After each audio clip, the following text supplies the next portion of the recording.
नमस्कार. निरूपा ही एकटक त्या देविकाच्या मुलाकडे बघत असते आणि मनात बडबडत असते, ह्या पनवतीला ना पण काही अक्कल नाही. रस्त्यावरच्या भिकारड्या मुलाला घरात घेऊन येतो. माझं घर का याला धर्मशाळा वाटतं का?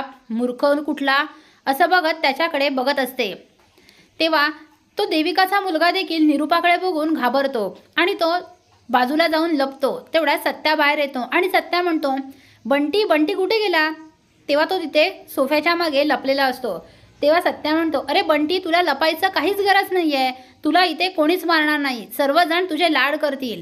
मीरा मावशी आहे ना, ती तर तुला गोष्ट सांगेल. तू सांग बघू, तुला मीरा मावशी आवडते की मी आवडतो? तेव्हा बंटी म्हणतो, आम्ही दोघं सुद्धा. तेव्हा सत्या म्हणतो, एकच कोणतरी सांग. तेव्हा तो म्हणतो, मीरा मावशी.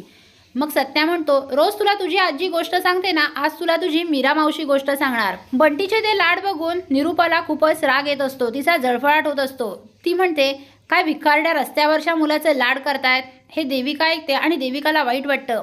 देविका मनात म्हणते, माझा मुलगा आहे. माझ्या मुलाला ही आई किती काय काय बोलतायत, तरीसुद्धा मी ऐकून घेते. काय करू? माझे हात बांधले आहेत. जर मी त्यांना सत्य सांगितलं तर माझ्यासकट ते त्याला सुद्धा घराच्या बाहेर हकलतील. तेवढ्यात पंकज बाहेरून येतो आणि इथे त्या बंटीचे लाड चालू असतात. ते बघून पंकजला धक्का बसतो. पंकज आईला विचारतो, आई, हा कोण मुलगा आहे ग? तेव्हा निरूपा म्हणते, आणलाय कोणतरी रस्त्यावरचा उचलून. मी तेच म्हणते, याला आत्ताच्या आत्ता बाहेर सोडा. पण नाही, हा पनवती आणि डबल पनवती ऐकतच नाही आहेत माझं. तेव्हा पंकज म्हणतो, ए पनवती, आत्ताच्या आत्ता या मुलाला बाहेर नेऊन सोड. कोणी आमच्या घरात असं नाही येऊ शकत. तेव्हा सत्या म्हणतो, ए दोन बोटं तोडली आहेत ना, शांत बस, नाही तर हातच तोडेन. अरे तो लहान मुलगा आहे. लहान मुलांशी कसं वागतात हे तुझ्या आईशीला पण कळत नाही आणि तुला पण कळत नाही. अरे त्याची आजी हॉस्पिटलमध्ये ॲडमिट आहे, म्हणून मी इथे घेऊन आलो आहे. आणि ती का एकदा बरी झाली की हा जाईल तिच्यासोबत.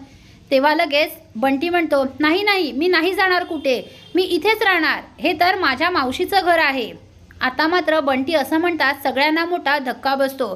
देविका तर हादरूनच जाते. देविका तिच्या रूममधून लपून हे सगळं बघत असते.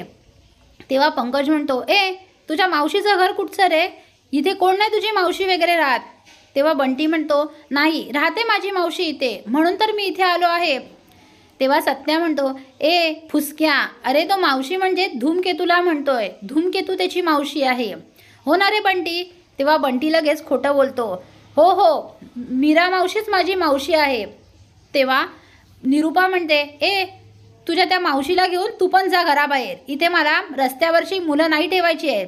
तेव्हा लगेच सत्या म्हणतो, ए निरूपा गप्प बस ना, किती वेळा सांगितलं, नको त्याला काही बोलूस. त्याची आजी बरी झाली की तो जाणार आहे इथून. आता सत्याने निरूपाची चांगली जिरवली आहे. पुढील अपडेट पाहण्यासाठी व्हिडिओला लाईक आणि चॅनलला सबस्क्राईब करायला विसरू नका. थँक्यू.